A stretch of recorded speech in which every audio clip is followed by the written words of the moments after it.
प्रधानमंत्री नरेंद्र मोदी ने एसोचैम के स्थापना सप्ताह को किया संबोधित। आत्मनिर्भर भारत के लिए उद्योग जगत से पूरी शक्ति लगाने की अपील की।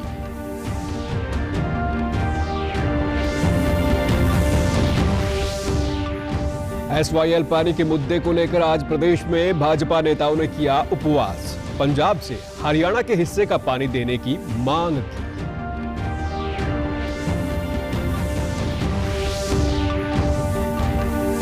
आज हिसार में नगर निगम द्वारा सफाई महाअभियान की शुरुआत की गई। सफाई कर्मियों के साथ साथ आमजन ने भी लिया हिस्सा।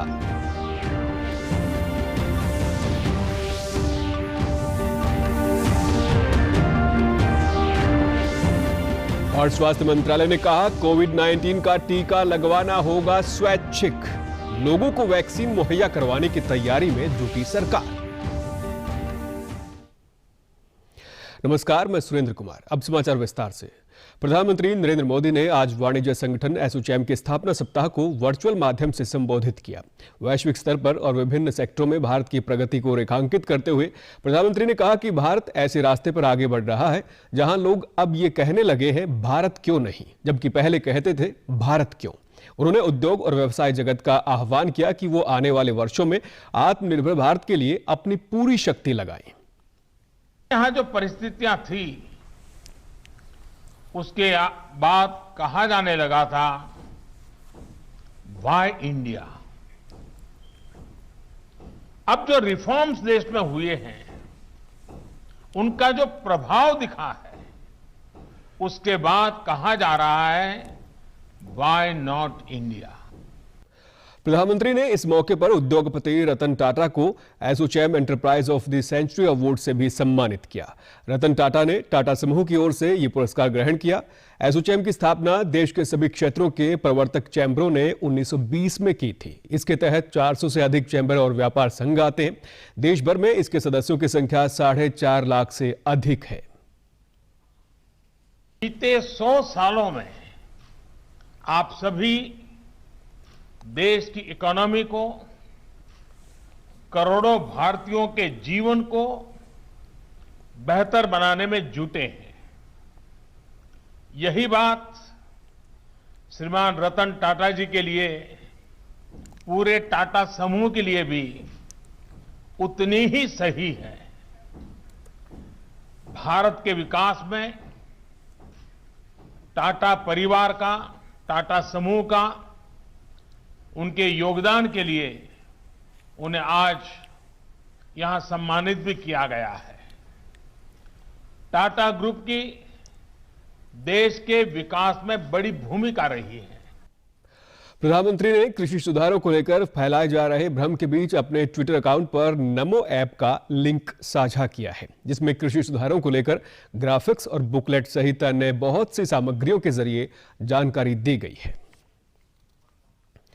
मुख्यमंत्री मनोहर लाल ने कल हरियाणा विमुक्त घुमंतु जाति विकास बोर्ड के कार्यों की समीक्षा बैठक की अध्यक्षता की। बैठक में अनुसूचित जाति एवं पिछड़े वर्ग कल्याण मंत्री बनवारी लाल भी मौजूद रहे।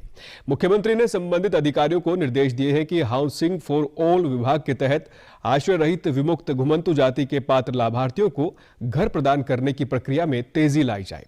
मुख्यमंत्री ने अधिकारियों को यह भी निर्देश दिए कि राज्य के प्रत्येक जिले में विमुक्त घुमंतु जाति के लिए शिकायत समिति का गठन किया जाए और इन जाति के छात्रों के सर्वांगीण विकास के लिए उन्हें कौशल शिक्षा प्रदान की जाए ताकि वे उद्यमशील और आत्मनिर्भर बन सके। मुख्यमंत्री ने कहा कि राज्य सरकार सभी वर्गों के उत्थान और विकास के लिए दृढ़ संकल्प है। एसवाईएल पानी के मुद्दे और कृषि बिल के समर्थन में आज भाजपा विधायकों और कार्यकर्ताओं ने उपवास किया और पंजाब सरकार से एसवाईएल का पानी देने की मांग की। फरीदाबाद से विधायक सीमा त्रिखा ने कहा कि अंग्रेज फूट डालो राज करो की नीति पर चलते थे, लेकिन आज कुछ राजनीतिक दल किसानों को बरगलाकर सत्ता हासिल करना चाहते हैं। थी वो देश में जो काले अंग्रेज हैं, जिसे कांग्रेस के नाम से जाना जाता है, ये तो उनकी पद्धति है। भाजपा की पद्धति तो ये है वसुधैव कुटुंबकम। हम तो देश नहीं, हम तो दुनिया को परिवार मानते हैं और हम देश के लिए तो काम करते हैं, लेकिन हम हमेशा कहते हैं दुनिया का अन्न से पेट भरता रहे। ये भाजपा की पद्धति है। प्रदेश के मुख्यमंत्री होने के नाते उनको चाहिए कि वो देश के कानून को, देश के कोर्ट्स के आदेशों का सम्मान करें। और किसान की लड़ाई का सच्चा हितैषी हम उनको तब मानेंगे जब इतने लंबे समय से भारत के, ये हरियाणा के जो सरकारें हैं वो उनसे पानी की मांग रखती आई हैं और कोर्ट के आदेश भी हो गए, उसके बावजूद भी उन्होंने SYL का पानी हरियाणा के किसानों को नहीं मुहैया कराया। तो ये दोगली नीति क्यों? बीजेपी विधायक नरेंद्र गुप्ता ने कहा कि आज हमने पंजाब से अपने हिस्से के पानी लेने की मांग को लेकर उपवास किया है। उन्होंने कहा कि अगर पंजाब सरकार वास्तव में किसान हितैषी है तो उन्हें हरियाणा के किसानों के लिए उनके हिस्से का पानी जरूर देना चाहिए। हर बार वो कोर्ट में चले जाते हैं और उन्होंने एक ऐसा गंदा कानून बनाया कि जिस जमीन को हरियाणा ने SYL नहर के लिए एक्वायर किया था और उसका मुआवजा भी दे दिया था किसानों को, उन्होंने उसका एक कानून बनाकर उस सारी किसानों को जमीन वापस कर दी और जो नहर खुदी हुई थी, जितना हिस्सा बना हुआ था, उसको भी मिट्टी से भर दिया। तो आज केंद्रीय जल शक्ति मंत्री रतनलाल कटारिया ने कृषि मंत्री नरेंद्र सिंह तोमर से मुलाकात कर नए कृषि कानूनों के लिए धन्यवाद किया और उनके द्वारा दिए गए सुझावों का समर्थन किया। रतनलाल कटारिया ने बताया कि सरकार द्वारा किसान संगठनों को 7 सुझाव लिखित में दिए गए हैं। उन्होंने कहा कि सरकार किसानों की आय बढ़ाने और उनके जीवन में समृद्धि लाने के लिए लगातार प्रयासरत है। केंद्रीय जल शक्ति मंत्री ने कहा कि सरकार MSP पर खरीद के नए रिकॉर्ड बना रही है और खरीद केंद्रों की संख्या में भी बढ़ोतरी कर रही है। उन्होंने कहा कि कुछ राजनीतिक दल इन कानूनों के प्रति किसानों को गुमराह कर रहे हैं कि इनके लागू होने से MSP खत्म हो जाएगी। उन्होंने किसानों से ऐसे राजनीतिक दलों से दूर रहने की बात कही। नरेंद्र तोमर जी के साथ बहुत अच्छी बातचीत हुई है और उन्होंने साफ साफ कहा है कि हमने पिछले 6 साल में MSP को दुगना बढ़ाया है और किसानों के लिए एक के बाद एक नए कदम उठाए हैं ताकि उनकी आमदनी दुगनी हो सके और वो स्थानीय स्तर से लेकर इंटरनेशनल मार्केट के साथ जुड़ सके। स्वच्छ भारत अभियान के तहत आज हिसार में नगर निगम द्वारा तीसरे महासफाई अभियान की शुरुआत की गई। मेयर गौतम सरदाना और नगर निगम आयुक्त अशोक कुमार गर्ग ने अभियान की शुरुआत की। इस अवसर पर मेयर गौतम सरदाना ने बताया कि हिसार शहर को स्वच्छ बनाने के उद्देश्य से इस अभियान की शुरुआत की गई है। उन्होंने कहा कि स्वच्छता अभियान में सफाई कर्मचारियों के साथ साथ आमजन भी बढ़ चढ़कर भाग ले रहे हैं। स्वच्छता अभियान के तहत सफाई के लिए शहर के मुख्य स्थानों का चयन किया गया है। इस कार्य के लिए शहरवासियों ने सहयोग किया है और ये जो सारी आप JCB मशीनें और ये देख रहे हैं, ये निःशुल्क जिनकी भी JCBs हैं उन्होंने दी हैं और ट्रैक्टर ट्रालियाँ भी दी हैं। तो ये कार्य जब तक हमारा शहर स्वच्छ नहीं हो जाता, हमारा कार्य जारी रहेगा और हमारी टीम लगातार निरंतर प्रयास में है। निगम आयुक्त अशोक कुमार गर्ग ने कहा कि प्रत्येक नागरिक का फर्ज है कि वो अपने आसपास साफ सफाई रखें और दूसरों को भी स्वच्छता के प्रति जागरूक करें। उन्होंने कहा कि मुझे उम्मीद है कि स्वच्छ भारत अभियान में सभी शहरवासी अपना पूर्ण सहयोग देंगे। मलबा होता है वो शहर में कई जगह पे पड़ा हुआ है, उसको उठाना 1 या 2 कर्मचारी के बस की बात नहीं है, उसके लिए मशीनरी की जरूरत पड़ती है। तो आज हमने पूरी बड़ी संख्या में आप देख रहे हैं कि ट्रैक्टर ट्राली और JCB आज इस काम के लिए लगाई है और मकसद यह है कि पूरे शहर में से मलबे के ढेर खत्म हो जाए। स्वास्थ्य मंत्रालय ने कहा है कि कोविड-19 का टीका लगवाना स्वैच्छिक होगा। हालांकि मंत्रालय ने स्पष्ट किया है कि किसी को पहले कोविड संक्रमण हुआ हो या नहीं, इसके बावजूद कोविड वैक्सीन ली जानी चाहिए क्योंकि इससे रोग प्रतिरोधक क्षमता मजबूत होगी। मंत्रालय ने कहा है कि भारत में विकसित होने वाली कोविड वैक्सीन अन्य देशों में विकसित वैक्सीन जैसी ही असरकारक होगी। मंत्रालय ने बताया कि पहले चरण में कोविड वैक्सीन कुछ चुनिंदा प्राथमिकता वाले समूहों को दी जाएगी जिनमें कोविड का खतरा अधिक है। वैक्सीन का अंतिम परीक्षण विभिन्न चरणों में है और सरकार द्वारा वैक्सीन लोगों को जल्द मुहैया करवाने की तैयारी की जा रही है। देश में कोरोना महामारी से स्वस्थ होने की दर 95.46% हो गई है। पिछले 24 घंटों में 29,000 से अधिक कोरोना मरीज संक्रमण से मुक्त हो चुके हैं। स्वास्थ्य मंत्रालय के अनुसार देश में कोरोना से अब तक 95,50,000 से अधिक लोग ठीक हो चुके हैं। इस समय देश में लगभग 3,08,000 सक्रिय मामले हैं। पिछले 24 घंटों में कोरोना के 25,153 नए मामले सामने आए हैं। इनमें मिलाकर संक्रमण के कुल मामलों की संख्या 1 करोड़ से अधिक हो गई है। इस समय देश में कोविड मृत्यु दर 1.45% है, जो विश्व के अधिकांश देशों की तुलना में बहुत कम है। वहीं प्रदेश में कोरोना से स्वस्थ होने वाले मरीजों की संख्या बढ़कर 2,47,000 से अधिक हो गई है। प्रदेश में रिकवरी रेट 96.34% और मृत्यु दर 1.09% है। कोविड-19 महामारी के खिलाफ देश एकजुट होकर लड़ रहा है। आप भी हमारे साथ सुरक्षा और बचाव के 3 आसान एहतियाती उपायों का संकल्प लें। मास्क हमेशा सही ढंग से पहनें, 2 गज की दूरी बनाए रखें और हाथ बार-बार धोएं। कैथल के उपायुक्त सुजान सिंह ने बताया कि महिलाओं व बच्चों को कुपोषण से बचाने के लिए जिले में विशेष जागरूकता अभियान चलाया जा रहा है। इस अभियान के तहत नुक्कड़ नाटक व लोक गीतों के माध्यम से लोगों को कुपोषण के प्रति जागरूक किया जाएगा। उपायुक्त ने जागरूकता वाहन को हरी झंडी दिखाकर रवाना किया।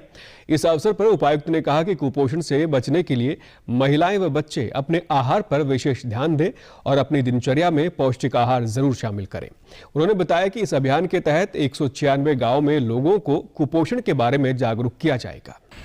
का रूप काफी बड़ा है, जिसमें शहरी क्षेत्र अलग से है, ग्रामीण क्षेत्र अलग से है।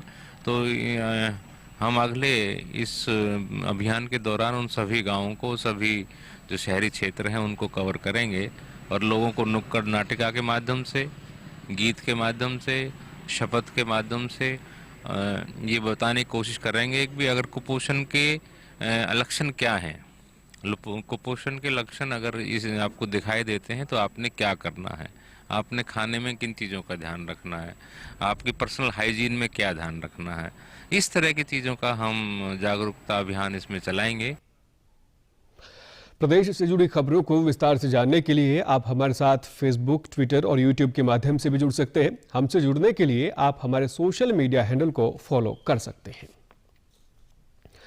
प्रदेश के स्वास्थ्य विभाग द्वारा 2 दिसंबर से 31 दिसंबर तक टीबी उन्मूलन अभियान चलाया जा रहा है। इस अभियान का उद्देश्य टीबी के मरीजों की पहचान कर उनके इलाज को सुनिश्चित करना है। भिवानी में अब तक इस अभियान के तहत 4,18,230 लोगों की स्क्रीनिंग की जा चुकी है, जिनमें से 14 मरीजों को टीबी होने की पुष्टि हो चुकी है। भिवानी की मुख्य चिकित्सा अधिकारी व जिला क्षय रोग अधिकारी ने बताया कि इस अभियान के तहत घर घर जाकर संभावित मरीजों की पहचान की जा रही है और उन्हें निःशुल्क इलाज भी उपलब्ध करवाया जा रहा है। उन्होंने बताया कि टीबी के मुख्य लक्षण शाम के समय बुखार होना और 2 सप्ताह से अधिक खांसी होना है। ऐसे लक्षण दिखाई देने पर तुरंत अपनी जांच नजदीकी CHC या PHC केंद्र पर करवाएं। उन्होंने बताया कि लगातार 6 महीने के इलाज के बाद टीबी को हराया जा सकता है। टीबी के लक्षण वाले जो भी हमें लोग मिल रहे हैं उनका हम स्पूटम जांच करवा रहे हैं। साथ ही साथ में हमारे एक एक्सरे मशीन भी, मोबाइल एक्सरे मशीन भी हमने चला रखी है।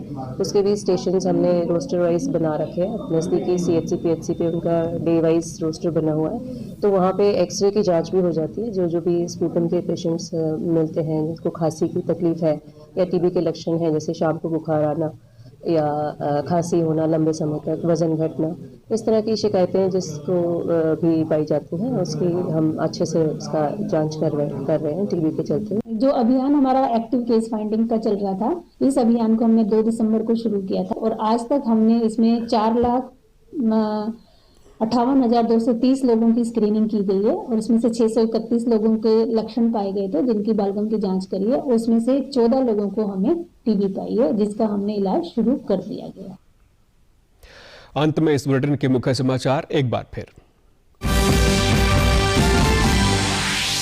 प्रधानमंत्री नरेंद्र मोदी ने एसोचैम के स्थापना सप्ताह को किया संबोधित। आत्मनिर्भर भारत के लिए उद्योग जगत से पूरी शक्ति लगाने की अपील की।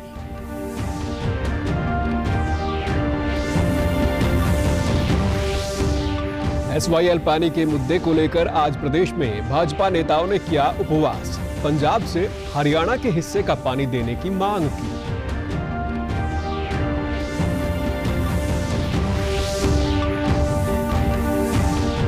आज हिसार में नगर निगम द्वारा सफाई महाअभियान की शुरुआत की गई। सफाई कर्मियों के साथ साथ आम जन ने भी लिया हिस्सा।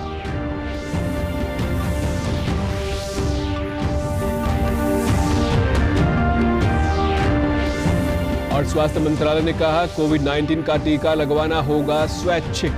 लोगों को वैक्सीन मुहैया करवाने की तैयारी में जुटी सरकार। समाचारों में आज इतना ही। नमस्कार।